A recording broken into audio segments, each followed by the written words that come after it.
Price அலாட். Welcome to pray with Samuel. நிராகரிப்புங்கிறது இன்னைக்கு நம்ம வாழ்க்கையில் ஒரு பெரிய தாக்கத்தை உண்டாக்கி கொண்டு இருக்கு இல்லையா? நிறைய வலியும் வேதனையும் நிராகரிப்புனால நம்ம சந்தித்து கொண்டு இருக்கிறோம். ஒரு விஷயம் நல்லா புரிஞ்சுக்கோங்க, நிராகரிப்புங்கிறது இந்த உலகத்திற்கு புதுசு கிடையாது.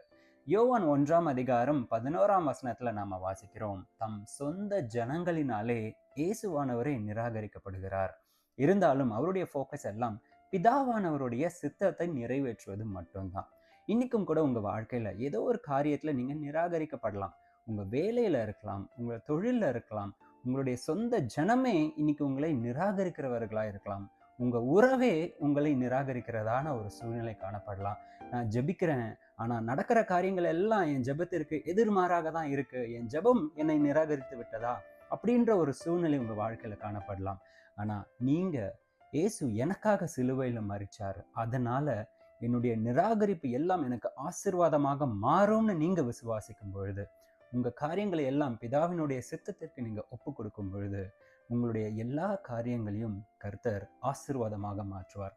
இன்னைக்கு எங்க நீங்க நிராகரிக்கப்படுறீங்களோ அந்த சூழ்நிலையை உங்களை கொண்டே கர்த்தர் மேற்கொள்ள செய்வார். நீங்க விசுவாசிக்கிறீங்களா? விசுவாசத்தோடு ஜெபிங்க.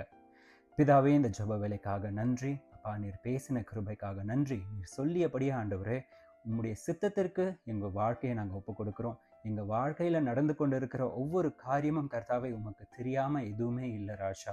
இருந்தாலும் உம்முடைய சித்தத்தின்படி ஆண்டவரே என்னுடைய வாழ்க்கையில் எல்லா காரியங்களும் நடக்கட்டும் என்று நான் ஒப்பு கொடுக்கிறேன்.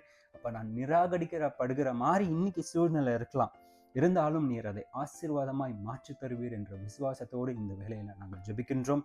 என்னோடு கூட சேர்ந்து ஜெபிக்கின்ற ஒவ்வொருவரையும் அப்படியாகவே நீர் ஆசீர்வதிப்பீராக. எங்கெங்கெல்லாம் ஒடுக்கப்படுகிறார்களோ, எங்கெங்கெல்லாம் நிராகரிக்கப்படுகிறார்களோ அதே இடத்துல அவர்களுடைய தலையை நீர் உயர்த்த போகிறதற்காய் ஸ்தோத்திரம். அவர்களுடைய சூழ்நிலையை நீர் மாற்றி தரப்போகிறதற்காய் ஸ்தோத்திரம். மீட்பு இயேசுவின் மூலம் ஜெபம் கேளும் எங்கள் ஜீவனுள்ள நல்ல பிதாவே. ஆமென். God bless you.